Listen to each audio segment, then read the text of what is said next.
Hello, friends, and welcome to the world of Angel 1111. Let's bring light to earth. Friends, आज हम kundalini awakening के बारे में बात करेंगे कि इसके रिलेटेड जो भी मिथ्स इस जर्नी में है, ट्विन फ्लेम जर्नी में है, उसके रिगार्डिंग बात करेंगे। तो सबसे पहले तो आपको मैं ये क्लियर कर दूं कि कुंडलिनी अवेकनिंग ये एक जन्म की प्रोसेस नहीं है, राइट? ये जो प्रोसेस है ये बहुत सारे जन्मों से चलती है। अगर आप इस जन्म में अपनी साधना कर रहे हैं और कुंडलिनी अवेकनिंग करने की कोशिश कर रहे हैं और आप ये समझ रहे हैं कि मेरा ये काम जो है या फिर ये प्रोसेस है ये इसी जन्म से मैं कर रही हूँ या फिर स्टार्ट हुई है, तो आप गलत है। क्योंकि कुंडलिनी अवेकनिंग जन्मों जन्मों का प्रोसेस है, एक जन्म में ये नहीं होता। और अगर आप अभी साधक है या फिर आप मेडिटेशन कर रहे हैं या फिर अपने चक्रास पे अगर काम कर रहे हैं, तो आपने पिछले जन्मों में भी ये साधना की है, ये आपने ध्यान में रखना है, राइट?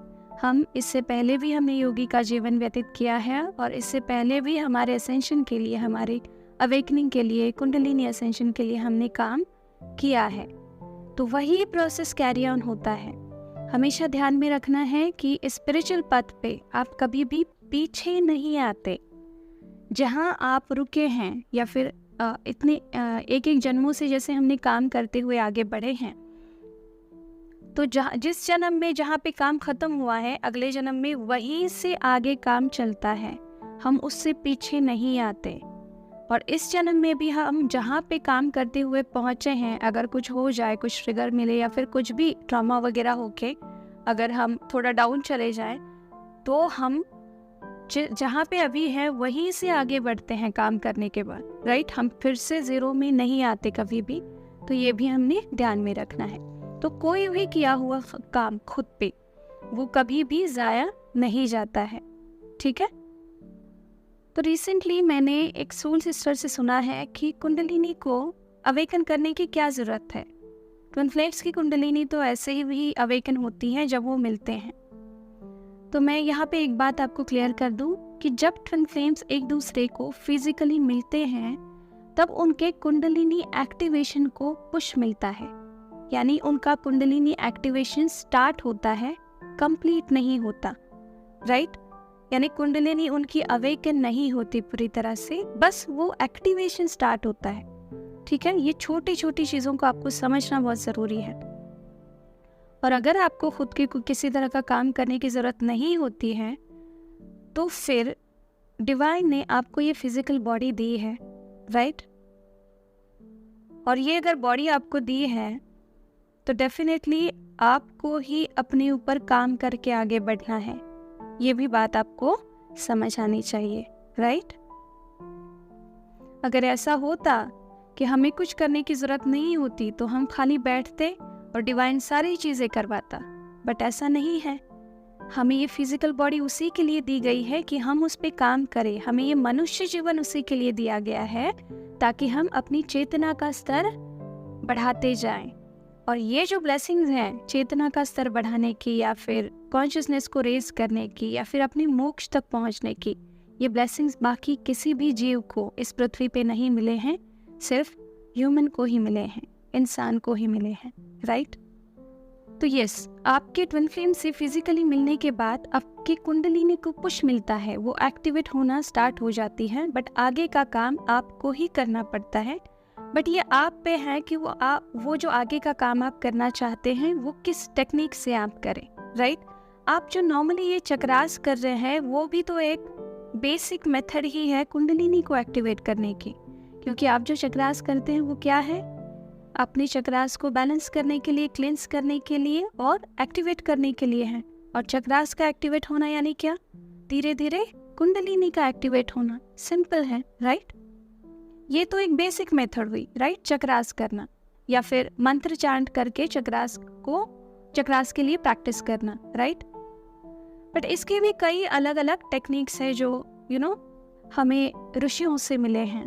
तो इन अलग अलग टेक्निक्स का यूज करके भी आप खुद पे काम कर सकते हैं, राइट?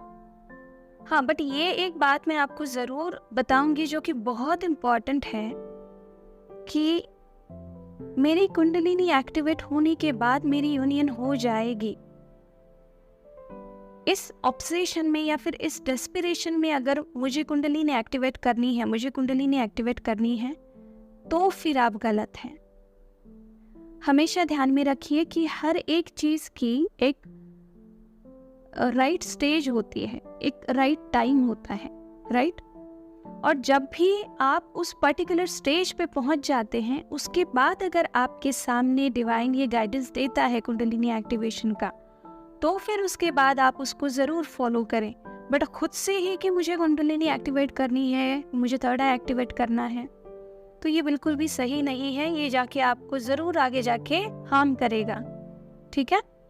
और ये कुंडलिनी या फिर थर्ड आई एक्टिवेशन की जो डेस्परेशन में लोग चलते हैं और फिर कुछ गलत तरीके अपनाते हैं या फिर टेक्निक्स अपनाते हैं विदाउट किसी गुरु के गाइडेंस के अंडर, तो फिर ये जो हार्म करता है ये डेफिनेटली आपके पूरे लाइफ प्रोसेस पे या फिर आपके सोल प्लान पे भी ये असर कर सकता है। तो ये बहुत डेंजरस चीज़ें हैं, राइट। कभी कभी ये आपके फिजिकल बॉडी पे भी हार्म करता है, तो ये बिल्कुल भी इनको लाइटली ना ले इन चीज़ों को, और ये स्टेप बाय स्टेप चलें, राइट।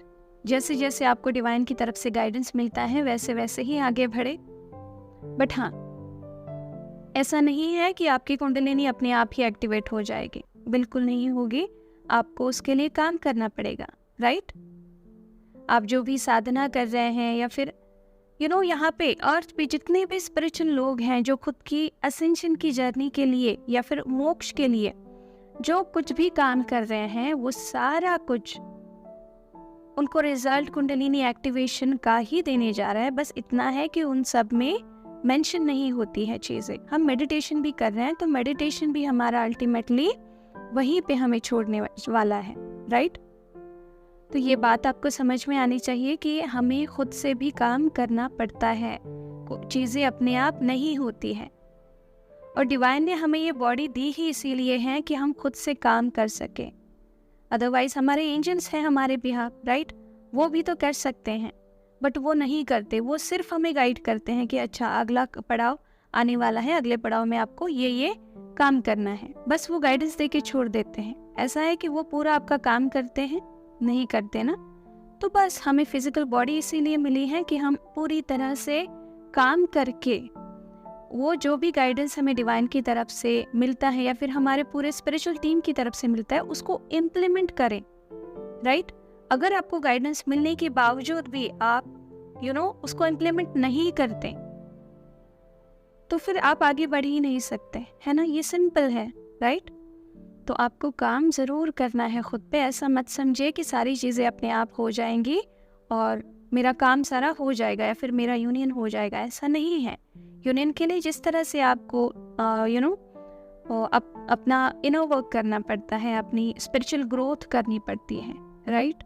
तो उसी तरह से स्पिरिचुअल ग्रोथ में ये भी चीज़ें आती हैं। जैसे आप साधना करते हैं या फिर आप किसी तरह की स्पिरिचुअल टेक्निक सीखते हैं, प्राणिक हीलिंग सीखेंगे, लम्हा फेरा सीखेंगे, राइट, कुंडलिनी एक्टिवेशन सीखेंगे, क्रिया योगा सीखेंगे, रेकी सीखेंगे, तो ये आपको पुश देते हैं आपकी जर्नी में, आपको फटाफट से आगे बढ़ने में ये हेल्प करते हैं, राइट। तो ये सारी चीज़ें, ये सारे हेल्प हमें डिवाइन की तरफ से मिले हैं, तो इनका हमें हेल्प लेके आगे बढ़ना है, रादर टू बेसिक जो भी चीज़ें हैं उनका यूज़ करके धीरे धीरे बढ़ने से अच्छा है कि आप फटाफट से आगे बढ़ें, क्योंकि हमारे लिए वो ब्लेसिंग्स डिवाइन ने दी है।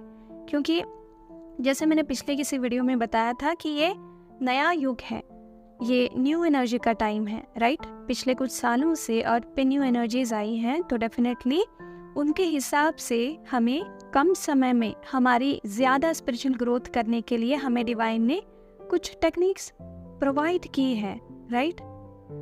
तो मुझे लगता है कि हमने इस हेल्प का लाभ लेना बहुत ज़रूरी है, और जितना हम इन हेल्प का लाभ लेते जाएंगे उतना हम जल्दी से आगे बढ़ पाएंगे, ठीक है।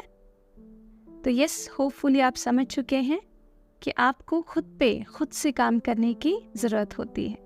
तो चलिए आज के लिए इतना ही। खुद का ध्यान रखिए, खुद को सेफ रखिए। God bless you all of you. Deep thanks to all holy masters. Thank you.